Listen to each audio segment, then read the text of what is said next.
Welcome students, welcome to AIR Gurukul. My name is Rohit Shrivastava और इस session में हम लोग हार्मोनिक्स ऑन स्ट्रिंग पढ़ेंगे। Okay, so let's begin the session. तो बेसिक सेटअप क्या होता है? स्ट्रिंग जनरली हम मान के चलते हैं कि एक एंड से टाइड है और एक एंड से फ्री है, और उस फ्री एंड पे अगर हमने उसमें पल्स दी तो उसमें एक वेव जनरेट होती थी, और वो वेव ट्रैवल करता हुआ फिक्स्ड एंड से टकराएगा जाके, और फिक्स्ड एंड में क्या डेवलप होता है? नोड डेवलप होता है, बिकॉज वहाँ डिस्प्लेसमेंट जीरो होती है, राइट। लेकिन अभी हम डिस्कस करने जा रहे हैं कि एक ऐसी स्ट्रिंग है जो मान लो दोनों एंड से टाइड है, दोनों एंड्स पे फिक्स्ड है। तो दोनों एंड्स पे क्या डेवलप होगा? अगर उसमें वेव जनरेट होती है तो वैसी स्ट्रिंग में तो दोनों एंड्स में नोड डेवलप होगा, राइट। वही यहाँ लिखा है कि string fixed at both ends have nodes at both the ends, ठीक है। और standing waves form only at specific frequencies या हार्मोनिक्स, ठीक है। अच्छा, स्टैंडिंग वेव्स होती क्या? स्टैंडिंग वेव्स उन्हें कहते थे मूव नहीं करती हैं वो वेव्स, उनके पास कोई मोशन नहीं होता है, वेलोसिटी नहीं होती राइट वर्ड या लेफ्ट वर्ड, जैसे कि जनरल वेव में होती है, ठीक है। स्टैंडिंग वेव्स की इक्वेशन भी जो आती है वो थोड़ी डिफरेंट आती है जनरल वेव से, जनरल वेव इक्वेशन से, ओके। तो अब स्टैंडिंग वेव जैसा ही केस बन रहा है अगर हमने ऐसी स्ट्रिंग ली है जो दोनों एंड में फिक्स्ड है, तो क्योंकि वो स्ट्रिंग जो दोनों एंड में फिक्स्ड है, दोनों एंड में नोड बन रहे हैं, उसमें अगर वेव बन रही है तो वो भी स्टैंडिंग वेव जैसी ही है ना, वो भी तो मूव नहीं कर रही। इसीलिए ऐसे केस को, ऐसे स्ट्रिंग को जो दोनों एंड में फिक्स्ड है, उसे हम लोग स्टैंडिंग वेव इक्वेशन से कंपेयर कर सकते हैं, ठीक है। तो स्टैंडिंग वेव्स ऐसे केस में बनेंगी और एक स्पेसिफिक फ्रीक्वेंसीज पे बनेंगी जिन्हें हम लोग हार्मोनिक्स कहते हैं, ठीक है। तो जो फॉर्मूला आता है स्टैंडिंग वेव का वो आता है L is equal to N lambda by two. इसे डिराइव करेंगे अभी, लेकिन पहले ये समझ लेते हैं यहाँ पर L क्या होता है। L होगी लेंथ ऑफ द स्ट्रिंग। तो जैसे मैंने अभी बताया कि मान लो दोनों एंड में जो है एक स्ट्रिंग बंधी हुई थी, ठीक है। ये डॉटेड लाइन स्ट्रिंग को रिप्रेजेंट करी और हमने कुछ एनर्जी देके, कुछ डिस्टर्बेंस देके इसमें एक वेव जनरेट करा दी। तो वो वेव जो जनरेट हुई है वो ऑफ कोर्स इसमें क्या डेवलप करेगी? ऐसी कुछ स्टैंडिंग वेव डेवलप करेगी ना, बिकॉज दोनों एंड में टाइड है, दोनों एंड में टाइड है, राइट। और यहाँ भी नोड डेवलप होगा, यहाँ भी नोड डेवलप होगा, ठीक है। तो पूरी लेंथ अगर L है, स्ट्रिंग की पूरी लेंथ अगर L है, L आता है n लेमडा बाई टू, और एक साइकिल जो है एक नोड से इस नोड तक की दूरी, ऑफ कोर्स ये भी नोड है, लेकिन इस नोड से इस नोड तक की दूरी ही को क्या बोलते हैं हम लोग? लेमडा बोलते हैं, एक वेवलेंथ बोलते हैं, ठीक है। तो L is equal to N lambda by two आता है, ठीक है।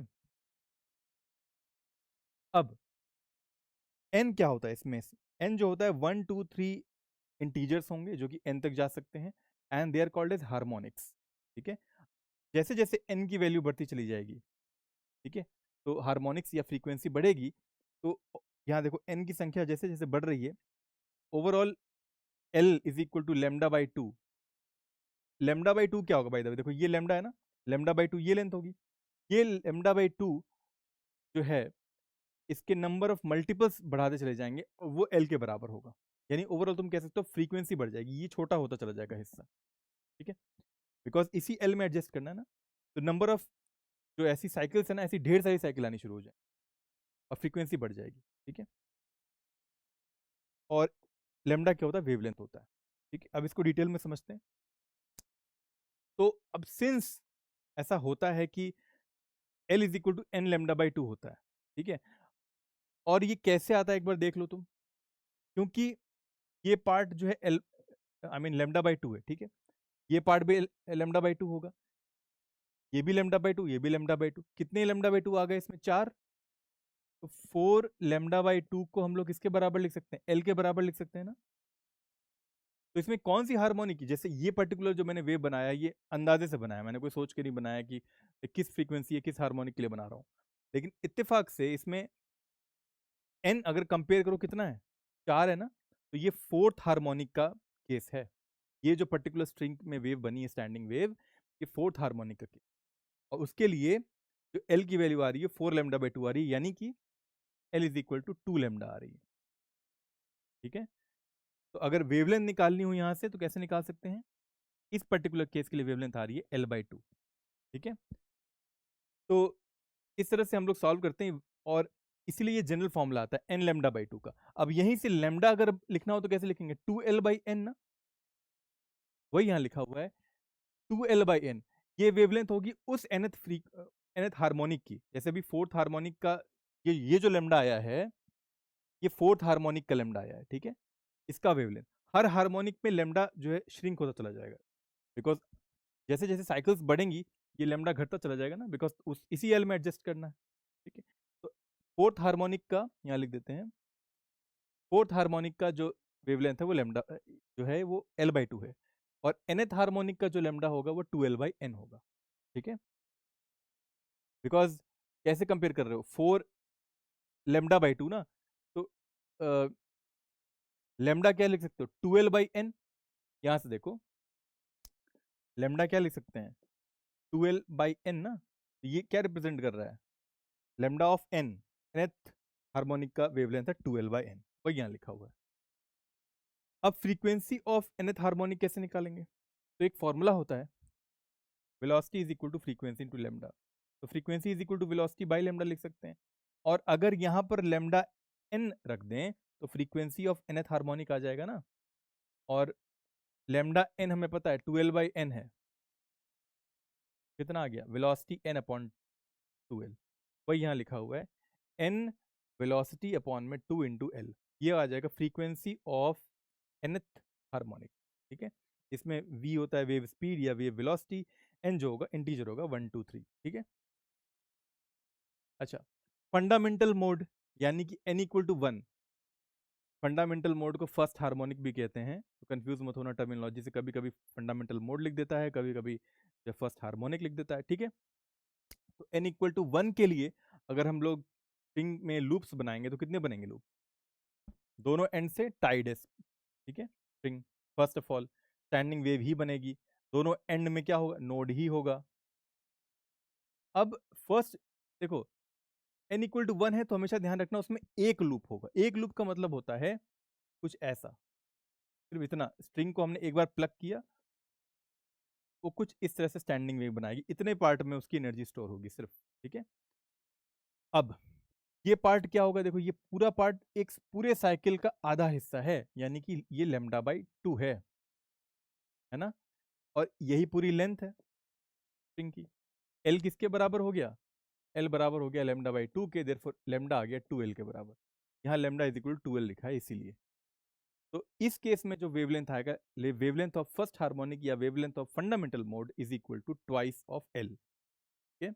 और इसी से हम लोग फ्रीक्वेंसी भी निकाल सकते हैं इस हार्मोनिक की, वो आएगी देखो velocity is equal to frequency into lambda होता है, फ्रीक्वेंसी आ जाएगी वेलोसिटी बाई लैम्डा, और लैम्डा की वैल्यू 2l रख दो तो v बाई 2l आ गया, v बाई 2l आ गया, ठीक है। अब सेकेंड हार्मोनिक की बात करते हैं n इक्वल टू 2 के लिए, n इक्वल टू 2 जैसे जैसे n बढ़ रहा है समझ लो लूप्स बढ़ रहे हैं, ठीक है। ये फर्स्ट लूप था, अब सेकेंड हार्मोनिक की बात कर, यहाँ दोनों एंड्स में नोड होंगे, अब दोनों एंड्स में नोड हैं अगर, और सेकेंड लूप की बात की गई है यानी कि सेकेंड हार्मोनिक की बात की गई, दो लूप बन रहे हैं, दो लूप का मतलब क्या, एक लूप ऐसा, एक लूप ऐसा, ठीक है, यही करना है, और यहाँ डॉटेड से बना दो बिकॉज स्टैंडिंग वेव है ना। अच्छा, दो लूप्स बन गए तो ये अगेन नोड होगा एक, तो कितने नोड हो गए टोटल, 3 नोड, ठीक है। ये सब चीजें एक साथ ऑब्जर्वेशन में आ रही हैं, सेकेंड हार्मोनिक में दो लूप होते हैं तो 3 नोड होते हैं, दिख रहे हैं साफ साफ। अब इस केस के लिए देखो लेमडा, ये पूरा पार्ट देखो क्या है, एक साइकिल है ना, ये पूरा ही लेमडा है और ये पूरी लेंथ के बराबर है, तो लेमडा ही एल के बराबर हो जाएगा ना इस केस में, वही यहाँ लिखा हुआ है लेमडा एल के बराबर हो गया। और इस केस में अगर फ्रीक्वेंसी निकालते हैं इस पर्टिकुलर हार्मोनिक के लिए तो कितनी आएगी, वेलोसिटी अपॉन में लेमडा से आती है, और लेमडा इस केस में एल के बराबर है, तो वी बाई एल हो गई। तो फ्रीक्वेंसी ऑफ सेकेंड हार्मोनिक जो आ रही है ये फर्स्ट हार्मोनिक थी, frequency first harmonic V by 2l थी, और फ्रीक्वेंसी ऑफ सेकेंड हार्मोनिक आ रही है वी बाई एल, यानी ट्वाइस ऑफ F1 है ना, ट्वाइस ऑफ F1 करोगे तो यही आ जाएगा वी बाई एल ही, वही लिखा हुआ है, frequency of second harmonic is twice of F1, ये फ्रीक्वेंसी ऑफ फर्स्ट हार्मोनिक है। ओके, आगे बढ़ते हैं, अब थर्ड हार्मोनिक की बात करते हैं। थर्ड हार्मोनिक में अगेन 3 लूप होंगे, तो दोनों स्टैंडिंग वेव्स या यूं कह लो दोनों फिक्स एंड पे हमने नोड्स नोड्स बना दिए, ठीक है। और 3 लूप्स बनाने, 1 2 3। तीसरा लूप सही नहीं बना, 1 2 3 लूप्स, ठीक है। अब यहां पर देखो, तो ऐसे भी समझ सकते हो कि ये पार्ट लेमडा बाई 2 होता है, तो ऐसे 3 पार्ट है लेमडा बाई 2 के। तो सिंपली लिखा जा सकता है 3 λ/2। ये पूरी जो लेंथ है एल के बराबर है, स्ट्रिंग के लेंथ के बराबर, तो लेमडा किसके बराबर आ गया, 2l/3 के बराबर आ गया, ठीक है। और फ्रीक्वेंसी क्या होती है, v/λ होती है। v अपॉन में लेमडा हमने निकाल लिया, 2l/3 कितना आ गया, 3v/2l आ गया, ठीक है। तो अब सिंस फ्रीक्वेंसी किसकी आई है, ये थर्ड हार्मोनिक की आई है, तो यहाँ पर f3 लिख देते हैं। और v/2l याद करो क्या था, v/2l जो था वो फ्रीक्वेंसी ऑफ फर्स्ट हार्मोनिक थी। तो इसे क्या लिखा जा सकता है, 3 टाइम्स f1 लिखा जा सकता है ना, वही लिखा हुआ है, frequency of third harmonic is 3 times f1। तो जैसे जैसे हार्मोनिक्स बढ़ रहे हैं वैसे वैसे फ्रीक्वेंसी बढ़ रही है, राइट, यही बताया गया था कि जैसे जैसे ये साइकिल्स बढ़ेंगी, ये श्रिंक होता चला जाएगा लेमडा, ओवरऑल वेवलेंथ, और देयरफॉर फ्रीक्वेंसी बढ़ेगी। तो एन हार्मोनिक्स में नंबर ऑफ लूप्स कितने होंगे, एन होंगे, और नंबर ऑफ नोट्स उससे एक ज्यादा होंगे, n+1 होंगे। देखो यहां भी देखो कितने नोट्स हैं, 1 2 3 4 नोट्स हैं, और लूप्स कितने हैं, 3 है। 3 लूप्स में 3 हार्मोनिक और 4 नोट्स, नोट्स हमेशा एक ज्यादा होंगे, ठीक है, लूप से या हार्मोनिक से। और फ्रीक्वेंसी क्या रहेगी, जितने नंबर ऑफ लूप्स या हार्मोनिक रहेगी उतना टाइम्स फंडामेंटल फ्रीक्वेंसी रहेगी, n टाइम्स f1, ठीक है, या फर्स्ट हार्मोनिक का। की ऑब्जर्वेशंस क्या है, only integral multiples of fundamental frequency allowed, higher harmonics मतलब higher frequency and more loops, और spacing between nodes is always λ/2। ये तुम देख सकते हो यहाँ पर भी कि दो, एक नोड ये एक नोड ये, इन दोनों नोड्स के बीच में दूरी कितनी है, λ/2 है, बिकॉज ये एक वेवलेंथ का, ये एक साइकिल का आधा है इसीलिए, ठीक है। और अच्छा, वेव स्पीड ऑन स्ट्रिंग कैसे निकालते थे, उसका एक फॉर्मूला होता था, यहाँ पर फॉर्मूले में थोड़ी मिस्टेक हो गई है। वेलोसिटी इज इक्वल आता था √T/μ, जिसमें T होता है टेंशन इन द स्ट्रिंग और म्यू होता है मास पर यूनिट लेंथ, ठीक है। यहाँ पर अंडर रूट जरूर लगाना, ये अंडर रूट रहेगा, T रहता है टेंशन इन द स्ट्रिंग और म्यू रहता है मास पर यूनिट लेंथ। तो कभी भी ऐसे तो हमने निकाल लिया कि भाई फंडामेंटल फ्रीक्वेंसी या फंडामेंटल मोड की जो फ्रीक्वेंसी आ रही है वो v/2l है, लेंथ दे देगा तुम्हें क्वेश्चन में, ठीक है, स्ट्रिंग की। और वेलोसिटी के लिए अगर कभी कभी दे देता है, कभी नहीं दिया तो तुम्हें मास पर यूनिट लेंथ दे देगा, या फिर क्या कहते हैं टेंशन दे देगा। तो तुम्हें अंडर रूट टेंशन अपॉन में मास पर यूनिट लेंथ रख कर पहले वेव स्पीड निकालनी पड़ेगी, वो यहाँ रख कर f1 निकालना पड़ेगा, ठीक है, फर्स्ट ऑफ ऑल। और f1 निकल जाएगा तो हो सकता है किसी nth हार्मोनिक का, ठीक है, फ्रीक्वेंसी पूछ दे, तो nth हार्मोनिक का फ्रीक्वेंसी क्या होगा, n टाइम्स f1 होगा। तो उस f1 निकालने के बाद उसे n से मल्टीप्लाई कर दोगे तो n टाइम्स फ्रीक्वेंसी आ जाएगी, n nth हार्मोनिक की फ्रीक्वेंसी आ जाएगी, ठीक है। इसीलिए ये बताना जरूरी था कि वेव स्पीड का फॉर्मूला जो होता है बेसिक में √T/μ भी होता है, तो इसका भी ख्याल रखना, इसका भी कभी कभी यूज आ सकता है, ठीक है। अब फिक्स्ड एंड्स पे हमेशा नोड्स होंगे, ये तो हमेशा ध्यान रखना है। Harmonics exist for all n1 2 3, her loops के लिए, हर हार्मोनिक के लिए जो रहते हैं फ्रीक्वेंसी एग्जिस्ट करती है, ठीक है, चाहे वो n=1 हो, 2 हो, 3 हो, या कोई भी nth नंबर पे हार्मोनिक हो तो। और फ्रीक्वेंसी जो होती है वो प्रोपोर्शनल टू n होती है, अभी तुमने डिराइव किया कि frequency of nth harmonic is n times f1, हमेशा n के प्रोपोर्शनल होगी, ठीक है, n बढ़ता चला जाएगा तो फ्रीक्वेंसी भी बढ़ती चली चली जाएगी, ठीक है। अच्छा, स्ट्रिंग वाइब्रेट्स इन पैटर्न्स, और स्ट्रिंग पैटर्न में वाइब्रेट करती है, node anti node, node anti node, okay.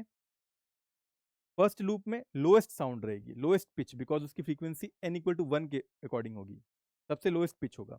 और जैसे जैसे लूप्स बढ़ेंगे n बढ़ जाएगा, n बढ़ जाएगा तो फ्रीक्वेंसी ओवरऑल बढ़ जाएगी और देयरफॉर हायर पिच होगी, ठीक है।